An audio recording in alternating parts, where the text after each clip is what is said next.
दोस्तों, अब क्या प्रधानमंत्री मोदी की सुरक्षा भी नहीं कर पा रही है सरकार जो सत्ता में बैठी है। यानी कि एक बड़ी खबर निकल कर आई है देश की राजधानी दिल्ली से और दिल्ली के अंदर बने पार्लियामेंट हाउस से। यानी कि जो देश का सबसे बड़ा लोकतंत्र का मंदिर है, अगर वहां पर प्रधानमंत्री अपने आप को सुरक्षित महसूस करने लगे तो सत्ता में बैठे लोगों को सत्ता में रहने का हक नहीं है। यानी कि देश के अंदर डबल इंजन की सरकार है, कई राज्यों में डबल इंजन की सरकार है, देश की राजधानी दिल्ली के अंदर भी डबल इंजन की सरकार है। और उसके बाद अगर देश की राजधानी दिल्ली के अंदर बने पार्लियामेंट हाउस के अंदर अगर प्रधानमंत्री मोदी की सुरक्षा पर सवाल उठे तो आखिर ये सवाल किसके ऊपर उठ रहे हैं। साथियों, खबर आपको पढ़कर बताने जा रहा हूं, बता रहा हूं कि किस तरीके से पार्लियामेंट हाउस के अंदर प्रधानमंत्री को असुरक्षित समझा जाने की वजह से प्रधानमंत्री को पार्लियामेंट आने से मना करना पड़ा। किसको? ओम बिरला जी को, जो कि लोकसभा के अध्यक्ष है, सभापति है। सभापति जी, एक बात बताइए, क्या प्रधानमंत्री की सुरक्षा इतनी कमजोर सुरक्षा है जिस पर अरबों खरबों रुपए खर्च किए जाते हैं? प्रधानमंत्री की मोदी जी के सूट पर तो कहीं पेन पर तो कहीं चश्मे पर करोड़ों रुपए का खर्च होने वाला खर्च क्या प्रधानमंत्री को सुरक्षा नहीं दे सकता है? सवाल क्या है, एक एक करके खबरें दिखाने जा रहा हूं और बताऊंगा कि किस तरीके से प्रधानमंत्री की सुरक्षा पर सवाल उठाए जा रहे हैं। आज तक की खबर है, हेडलाइन छपी है, पीएम के साथ कुछ भी हो सकता था, मैंने ना आने का किया आग्रह, लोकसभा में बोले स्पीकर। लोकसभा स्पीकर ओम बिरला ने सदन में यह कहा कि पीएम मोदी को सदन में आने से उन्होंने मना किया था। स्पीकर ने कहा कि प्रधानमंत्री के साथ कुछ भी अप्रत्यक्ष जो है वो हो सकता था। कल जो सदन में हुआ वो काले धब्बे की तरह है। सोचिए साथियों, सदन के अंदर क्या हुआ था। सदन के अंदर सिर्फ राहुल गांधी यानी कि एलओपी जो है लगातार मुखरता से बोल रहे हैं और एक उन्होंने किताब को कोट करने की कोशिश की जिसको लेकर पिछले 2 दिन से संसद के अंदर गहमा गहमी का माहौल था। लोग सवाल भी पूछने लगे कि आखिर इस किताब में ऐसा क्या है जिस किताब का सिर्फ फोटो दिखाने की शुरुआत नहीं की राहुल गांधी ने और तमाम नेता उठकर बैठना शुरू कर दिया। ऐसा लग रहा था कि शायद जैसे छोटी क्लासों में बच्चों को सजा दी जाती थी कि कान पकड़कर उठ बैठ करो, ऐसा कहा जाता था जब हम लोग स्कूल में पढ़ा करते थे। लेकिन वही आज सदन के अंदर होता दिखा जब राहुल गांधी ने बोलना शुरू किया। राहुल गांधी ने जब एक किताब का कोट करना शुरू किया तो उसके बाद कभी गृह मंत्री अमित शाह खड़े हो रहे थे, वो बैठ नहीं पा रहे थे कि बराबर में राजनाथ सिंह खड़े हो जा रहे थे, वो बैठ नहीं पा रहे थे कि किरण रिजिजू खड़े हो जा रहे थे। क्या चल रहा है सदन के अंदर? इतना डर एक किताब से, लेकिन उस किताब का डर तो सता ही रहा था। एपस्टीन फाइल का डर तो सता ही रहा है कि वो रिलीज होगी तो क्या होगा।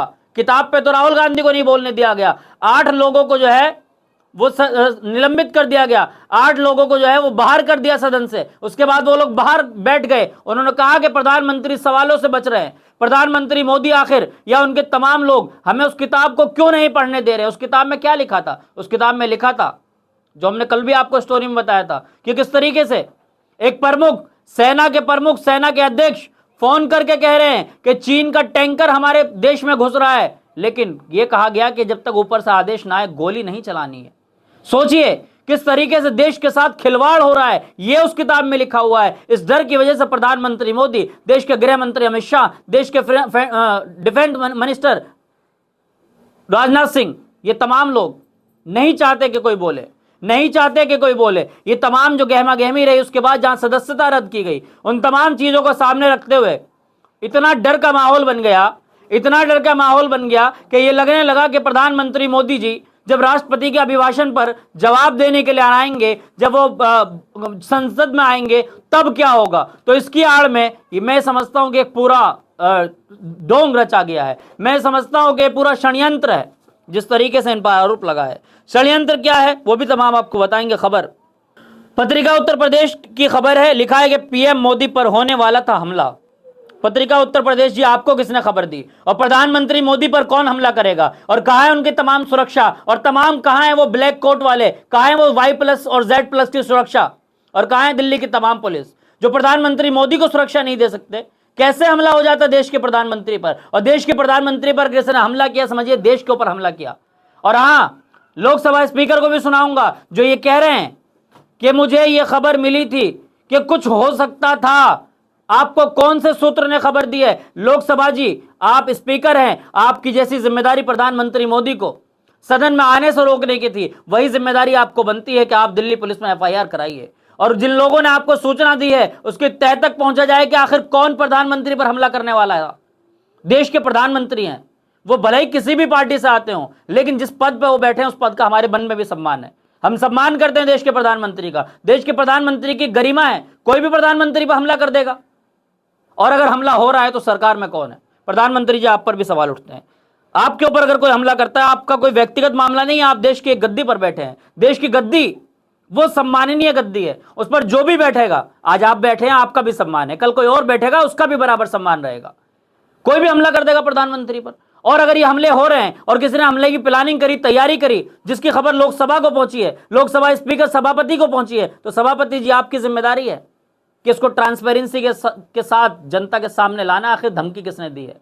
कौन मारना चाहते हैं? जैसा आप नाम ले रहे हैं कि कांग्रेस ऐसा कर सकती थी, आपने कैसा आशंका जताई और ये पत्रिका खबर ने छापा है कि देश के प्रधानमंत्री पर हमला हो सकता था। ये कैसे संभव हुआ?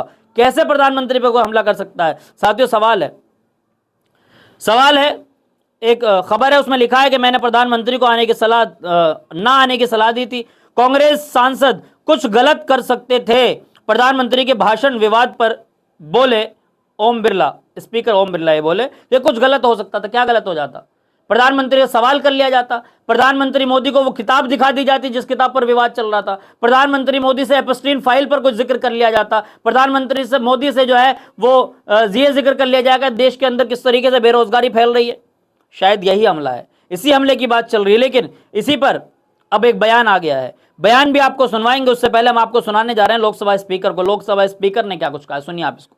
कांग्रेस पार्टी के कई सदस्य माननीय प्रधानमंत्री जी के आसन पर पहुंचकर कोई भी अप्रत्याशित घटना कर सकते थे। लोकसभा स्पीकर ओम बिरला ने पीएम मोदी को लेकर बड़ा बयान देते हुए कहा, जब सदन के नेता को सम्मानीय महामहिम राष्ट्रपति के अभिभाषण पर जवाब देना था तो मेरे पास पुख्ता ऐसी जानकारी आई कि कांग्रेस पार्टी के कई सदस्य माननीय प्रधानमंत्री जी के आसन पर पहुंचकर कोई भी अप्रत्याशित घटना कर सकते थे। ये दृश्य मैंने सदन में देखा भी सही। अगर ये घटना हो जाती तो ये अत्यंत। जी हाँ साथियों, लोकसभा स्पीकर को आपने सुन लिया, ये वही ओम बिरला जी है जिन्होंने ये कहा कि कुछ भी हो सकता था। ओम बिरला जी, अब आप सवाल के घेरे में हैं, आप एक माननीय पद पर हैं, आप संवैधानिक पद पर बैठे हैं। जिसने भी प्रधानमंत्री के ऊपर हमला करने की प्लानिंग करी उसके खिलाफ कार्रवाई कराना आपकी जिम्मेदारी है। मैं समझता हूं चौराहे पर ऐसे व्यक्ति को फांसी देनी चाहिए जो व्यक्ति प्रधानमंत्री के ऊपर उंगली उठाने का काम कर रहा है। देश के प्रधानमंत्री को मजाक चल रहा है कि देश के प्रधानमंत्री पे कोई भी हमला कर देगा, और अगर हमला कर रहा है तो आखिर कर कौन रहा है? और अगर इस चीज को छुपाया जाएगा तो इससे पता चल जाएगा कि भाजपा के लोग इसके पीछे हैं, इससे साफ क्लियर हो जाएगा। इसी को लेकर एक सांसद है जिनका नाम प्रियंका गांधी है, जो कांग्रेस की महासचिव है, राहुल गांधी की बहन है। प्रियंका गांधी ने इस पर जो है सवाल उठाया। उन्होंने कहा कि यह पूरी तरह झूठ है, पीएम को चोट पहुंचाने का सवाल ही नहीं था, प्रधानमंत्री अब स्पीकर के पीछे छिप रहे हैं, उसमें कल सदन में आने की हिम्मत नहीं हुई। प्रियंका गांधी की खबर है, बीबीसी न्यूज हिंदी ने अपने फेसबुक पर इसको पोस्ट किया है। इसी पर सुप्रिया श्रीनेत जो कांग्रेस की लीडर हैं, कांग्रेस की नेता हैं, सुप्रिया श्रीनेत अपने एक्स पर पोस्ट करती है कि पीएम मतलब पैटर्न मंत्री हो गया है। 13 फरवरी को संसद का सत्र चलेगा, लेकिन प्रधानमंत्री मोदी इस सत्र के बीच 7 और 8 फरवरी को मलेशिया जा रहे हैं। पिछले संसद सत्र में जब राहुल गांधी जर्मनी की यात्रा पे थे तब चणक चंबुक जो है बड़ा शोर मचा रहे थे। अब सुई टपक सन्नाटा हो गया है, अब कोई नहीं दागेगा जिम्मेदारी पर ज्ञान। अब क्या नहीं याद दिलाओगे सदन का महत्व?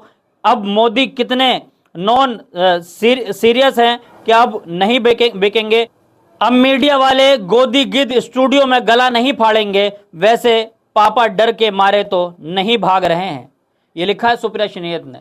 सुप्रिया श्रीनेत ने इसलिए लिखा क्योंकि पिछले सदन में पिछली बार से जब सत्र चल रहा था, राहुल गांधी एक बार यात्रा पर चले गए थे, उसको लेकर तमाम गिद्ध मीडिया, तमाम गोदी मीडिया, गिद्ध मीडिया इसलिए भी कह रहा हूं क्योंकि इसमें लिखा गया है इसलिए मैंने दोहरा दिया, गिद्ध मीडिया जो है वो गला फाड़ फाड़ कर चिल्ला रहे थे कि सदन का क्या महत्व है, राहुल गांधी नहीं जानते। तो अब ये जो इनके पौ जो वॉर रुकवाते हैं 7 और 8 फरवरी को मलेशिया जा रहे हैं, इनको भी रुकवाइए। तो इस पर जो है प्रियंका गांधी ने बता दिया कि भाई ये सब कुछ जो है वो झूठ है, षड्यंत्र है। जो राहुल गांधी जो हमले की बात कही जा रही है, ये पीएम जो है वो स्पीकर के पीछे छुप रहे हैं, यानी कि इस कुर्सी के पीछे सिर्फ छुपने की ये बात है। और अगर इसके पीछे सच्चाई है तो उसको सार्वजनिक की जाए। आप पूरी वीडियो को देखकर क्या कुछ सोचते हैं कमेंट में अपना राय जरूर दें। आपसे एक रिक्वेस्ट है, आपने अभी तक हमारा चैनल नेशन ट्रूथ को सब्सक्राइब नहीं किया तो चैनल को सब्सक्राइब कर लें, बेल आइकन बटन को जरूर दबाएं ताकि सबसे पहली वीडियो आपको मिल सके। फिर मिलूंगा किसी वीडियो के साथ, देखते रहिए नेशन ट्रूथ।